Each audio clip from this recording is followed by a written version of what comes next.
Welcome back on Jiang TV. At this time, I want to inform you that it is Thursday, 23 April, and the time is 2 a.m. as I am recording this video. The second round of talks between the United States and Iran, expected to take place in Islamabad, has still not begun. In fact, there is still no confirmed timeline for its start, which clearly shows that the situation remains highly uncertain and diplomatically sensitive. Let me also make it clear that the American delegation, which was earlier expected to depart on Monday, then shifted to Tuesday and later Wednesday, still does not have a confirmed departure schedule. The White House has not officially announced any final date. When questioned, it was stated that the departure of the U.S. delegation under the leadership of J.D. Vance is not yet confirmed. According to diplomatic sources, the United States is currently waiting for final confirmation from the Iranian side. The moment Iran confirms its participation in the Islamabad talks, the U.S. delegation is expected to immediately depart from Washington. This shows that the entire process is currently dependent on Iran's political decision-making and internal approval structure. Iran's position, however, remains firm and unchanged since the very beginning. Tehran has made it clear that it will not participate in any negotiations unless the United States, under Donald Trump's leadership, softens its tone, reduces it. Today, Prime Minister Shehbaz Sharif also held a meeting with the Iranian ambassador in Pakistan. During this meeting, Pakistan reportedly urged Iran to participate in the negotiations and give diplomacy another opportunity. However, there's also a perception that Pakistan's diplomatic pressure is currently more focused on Iran compared to the United States, which reflects the complexity of Pakistan's balancing role in this situation. If the United States were to temporarily lift its blockade, analysts believe that Iran's delegation could immediately travel to Islamabad. However, Donald Trump has so far maintained a rigid stance.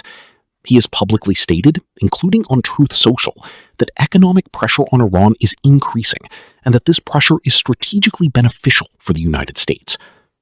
Trump has also reiterated that the blockade will not be lifted.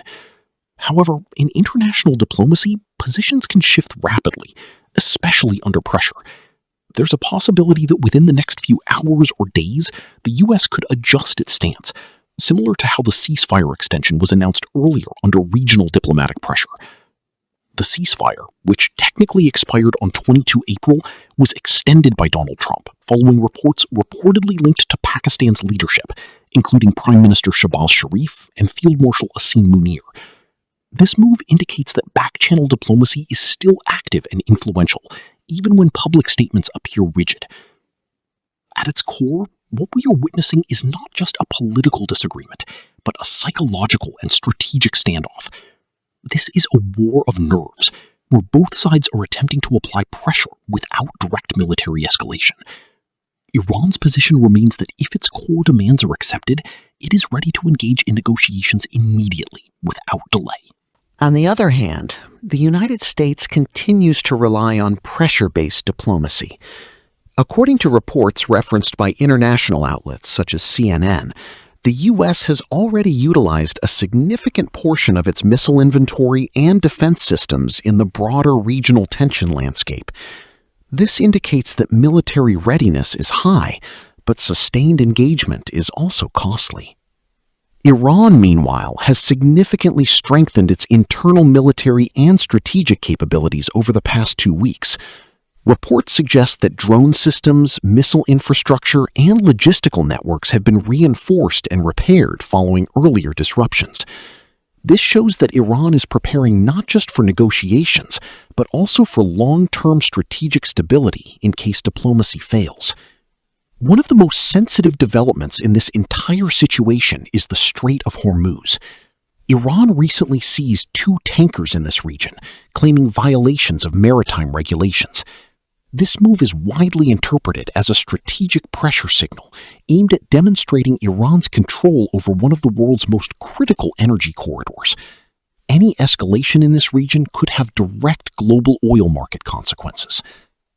Beyond military and diplomatic dimensions, there are also serious internal dynamics within the United States.